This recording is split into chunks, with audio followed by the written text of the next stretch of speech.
Israel के प्रधानमंत्री नेफताली Bennett Moscow पहुंचे, रूस के राष्ट्रपति पुतिन से करेंगे बात। रूस और यूक्रेन के बीच 7 मार्च को तीसरे दौर की बैठक होगी। यूक्रेनी मीडिया के हवाले से दावा, यूक्रेन पर हमले के 10वें दिन राष्ट्रपति पुतिन का बड़ा बयान, कहा रूस पर बैन लगाना युद्ध की घोषणा करने जैसा है। राष्ट्रपति पुतिन बोले, यूक्रेन से युद्ध नहीं चाहता था रूस, लेकिन यूक्रेन ने शांति से बात नहीं की। राष्ट्रपति पुतिन ने यूक्रेन सरकार को दी चेतावनी, कहा अगर यूक्रेन का रवैया नहीं बदला तो वो अपना स्टेटहुड भी खो देगा। रूस का दावा, यूक्रेन के मिलिट्री इंफ्रास्ट्रक्चर को नष्ट करने का काम करीब पूरा हो चुका है। पुतिन की चेतावनी, यूक्रेन पर नो फ्लाई जोन लगाने की मांग करने वाले देशों की विवाद में एंट्री मानी जाएगी। रूस के रक्षा मंत्री लावरोव का ज़ेलेंस्की पर बड़ा आरोप, कहा रूस और नेटो के बीच जंग कराना चाहते हैं ज़ेलेंस्की। युद्ध में फंसे नागरिकों को निकालने के लिए यूक्रेन के 2 शहरों में था 6 घंटे का सीज फायर। मारियोपोल से ज़पोरिशिया और वोल्नोवाखा में बना था मानवीय कॉरिडोर। रूस पर लगा सीज फायर तोड़ने का आरोप। सीज फायर के दौरान यूक्रेन के मारियोपोल में 4,40,000 और वोल्नोवोक में करीब 21,000 लोगों को निकालने का था प्लान। कीव के पास सीज फायर के दौरान सेफ पैसेज से निकलते दिखे लोग, लंबी कतार नजर आई। यूक्रेन की सांसद ने रूस पर सीज फायर तोड़ने का आरोप लगाया, कहा मारियोपोल में सेफ पैसेज के बीच रूसी सेना ने किया हमला। सीज फायर के उल्लंघन करने पर मारियोपोल में रोका गया रेस्क्यू। यूक्रेन का आरोप, रूस ने बंद नहीं की गोलीबारी। भारत के विदेश मंत्रालय के मुताबिक खार्किव से सारे भारतीय निकाले गए, सबको सुरक्षित लाया गया।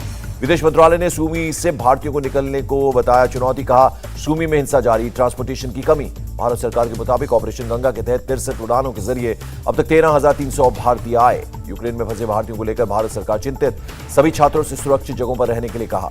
एविएशन मिनिस्ट्री के मुताबिक रविवार को 11 उड़ानें 2,200 भारतीयों को लेकर आएंगी। विश्व चीन से सभी भारतीय छात्र निकाले गए। भारतीयों को लेने गई थी 3 बसें। भारत में रूस के राजदूत का बयान, भारतीयों को निकालने के लिए हमने सेना के स्पेशल ग्रुप बनाए हैं। 100 से ज्यादा तैयार बस की गई थी। कीव की रूसी सेना ने चारों तरफ से घेरा। कीव के बॉर्डर पर पहुंचे रूसी टैंक। कीव के नजदीक एक गांव पर रूसी सेना ने गिराए बम, एक बच्चे समेत 6 लोगों की मौत। कीव के इलाके में रूसी सेना ने दागी मिसाइलें, निजी आवासों को बनाया निशाना। युद्ध की वजह से कीव में हजारों घरों में गैस की सप्लाई नहीं, नुकसान की वजह से 16 गैस सप्लाई स्टेशन बंद करने पड़ गए। कीव के करीब इरपिन ब्रिज पूरी तरह से तबाह, रूसी हवाई हमलों में ध्वस्त हुआ पुल, तस्वीरें आई सामने। इरपिन शहर में एयर स्ट्राइक, सड़क पर खड़ी कार के ठीक सामने हुआ ब्लास्ट। इरपिन में रूसी सेना ने रेलवे लाइन उड़ाई। यूक्रेन का आरोप, इवैक्यूएशन रोकने के लिए उड़ाई गई रेलवे लाइन। इरपिन में रूसी सेना ने रिहायशी इलाकों को निशाना बनाया, घरों पर गिरती दिखी मिसाइल। खार्किव में यूक्रेन की सेना का काउंटर अटैक, यूक्रेनी सेना का रशियन आर्मी पर जबरदस्त हमला। यूक्रेन के ब्लास्ट में रूसी सेना का रॉकेट से हमला, कई मकान हुए तबाह। चेर्निहिव में धमाके के बाद आग का उठा गोला, बमों की आवाज से थर्राया पूरा इलाका। चेर्निहिव में यूक्रेन ने रूस के फाइटर जेट को मार गिराने का किया दावा। यूक्रेन ने दोनों पायलट्स को पकड़ा। चेर्निहिव ओब्लास्ट इलाके में भी रूसी सेना तेजी से आगे बढ़ रही है। चेर्निहिव इलाके में रूस ने यूक्रेन को पहुंचाया नुकसान। बूचा में कार सवारों पर रूसी सैनिकों ने बरसाई गोलियां, हमले में 2 लोगों की मौत, 4 लोग घायल। कुर्स्क रीजन में हथियार डिपो पर रूसी सेना का हमला, सैन्य डिपो को तबाह किया। लुहांस्क पर रूस के कब्जे के बावजूद लड़ाई जारी, मिसाइल अटैक की हैरान कर देने वाली तस्वीर आई। विश्व में रूसी फौज ने मचाई तबाही, हमले में पूरे इलाकों को किया तहस नहस। यूक्रेन के एर्नोहोदर शहर में घुसी रूसी सेना, हर तरफ नजर आए रूसी सेना के टैंक। खेरसोन में रूसी काफिले को रोकने के लिए सड़क पर लेटे सिविलियंस, रूसी सेना से हुई झड़प। यूक्रेन के मेल्टिपोल में झड़प का नया वीडियो, हथियारबंद सैनिकों से भिड़ गए सिविलियंस। रूसी सैनिकों के खिलाफ फूटा लोगों का गुस्सा, तस्वीरों में लोग रूसी फौज का खाना सड़कों पर नष्ट करते आए नजर। मारियोपोल के शॉपिंग सेंटर में रूसी सैनिकों ने जमकर मचाई लूटपाट, सारी दुकानें लूटी। यूक्रेन में पहली बार रूसी सेना का मीडिया पर हमला, ब्रिटिश मीडिया ग्रुप की एक टीम पर हुई फायरिंग, एक मेंबर घायल। ब्रिटिश मीडिया ग्रुप की टीम पर हमले को लेकर पीएम बोरिस जॉनसन ने जताई चिंता, कहा हमले से नहीं डरेंगे पत्रकार। रूस पर जर्मनी के चैनल्स की कार्रवाई, एआरडी और जेडीएफ चैनल ने रूस से रिपोर्टिंग बंद की। यूक्रेन पर रूसी मीडिया का बहुत बड़ा दावा, यूक्रेन ने अपने ही नेगोशिएटर की हत्या कराई। रूस यूक्रेन में मध्यस्थता करा रहे थे डेनिस कीरेव पर रूस को जानकारी देने का आरोप लगा था। यूक्रेनी सेना के कैप्टन को रूस ने मार गिराया, 3 मार्च के उनके जन्मदिन के दिन ओस्टोमोल में मारे। रूसी मीडिया का दावा, मारियोपोल पर कब्जा करने के लिए पुतिन ने सटीक निशाने वाले हथियार भेजे। यूक्रेन ने रूस के 3 और सुकोई 25 लड़ाकू विमानों को मार गिराया। चेर्निहिव में 2 और डोनेस्टिक में एक फाइटर प्लेन को गिराया। कीव के पास यूक्रेनी सेना ने रूस के हेलीकॉप्टर को बनाया निशाना, हमले के बाद हेलीकॉप्टर में लगी आग। युद्ध में रूस के 10,000 से ज्यादा सैनिक मारे गए, 39 फाइटर जेट किए तबाह, यूक्रेन की सेना का दावा। यूक्रेन ने रूस के 40 हेलीकॉप्टर, 269 टैंक तबाह किए और 18 एंटी एयरक्राफ्ट गन तबाह करने की बात भी कही। यूक्रेन के मरीन कॉर्प्स का दावा, माइकोलाइवो में भी रूसी सेना के 4 हेलीकॉप्टर्स को मार गिराया। अमेरिकी रक्षा मंत्रालय ने कहा 10 दिन में रूसी सेना ने यूक्रेन पर दागे 500 से अधिक मिसाइल। यूक्रेन के ज़ाइटोमिर में रूसी सेना ने यूक्रेन के 4 सुकोई विमानों को मार गिराया, रूस के रक्षा मंत्रालय ने दी जानकारी। रूस के रक्षा मंत्रालय ने हमले का वीडियो जारी किया। रूस के K-52 हेलीकॉप्टर्स ने यूक्रेन बख्तरबंद वाहनों को तबाह किया। युद्ध में रूस ने भी भारी नुकसान की बात कबूली। रूसी की एक सीनेटर का बयान, सैकड़ों सैनिकों की एक टुकड़ी से सिर्फ 4 जिंदा बचे। युद्ध में हो रहे नुकसान के बाद रूसी सेना सतर्क, पूरी तरह एक्टिव रडार सिस्टम के साथ जाता दिखा मिसाइल सिस्टम। रूसी मीडिया एजेंसी का दावा, यूक्रेन के नेशनल गार्ड्स ने मारियोपोल में इमारत उड़ाई, बिल्डिंग में 200 लोग छिपे थे। जर्मनी में रूस और बेलारूस के लोगों से भेदभाव का मामला, रूसी एम्बेसी ने जर्मनी सरकार से भेदभाव रोकने की मांग की। रूस के रक्षा मंत्रालय का बड़ा दावा, रूसी सैनिकों ने यूक्रेन के विदेशी हथियारों के डिपो को नष्ट किया। यूक्रेनी राष्ट्रपति ज़ेलेंस्की ने जारी किया वीडियो, कहा रूसी प्रोपेगेंडा में ना फंसे लोग, मैं यूक्रेन में ही हूं और आखिरी दम तक लड़ूंगा। यूक्रेन के राष्ट्रपति ज़ेलेंस्की का बयान, हम जल्दी ही अपने लोगों से वापस लौटने को कहेंगे क्योंकि कोई खतरा नहीं होगा। यूक्रेनियंस को शरण देने के लिए ज़ेलेंस्की ने पोलैंड का शुक्रिया अदा किया, कहा अब हमारे बीच कोई सीमा नहीं।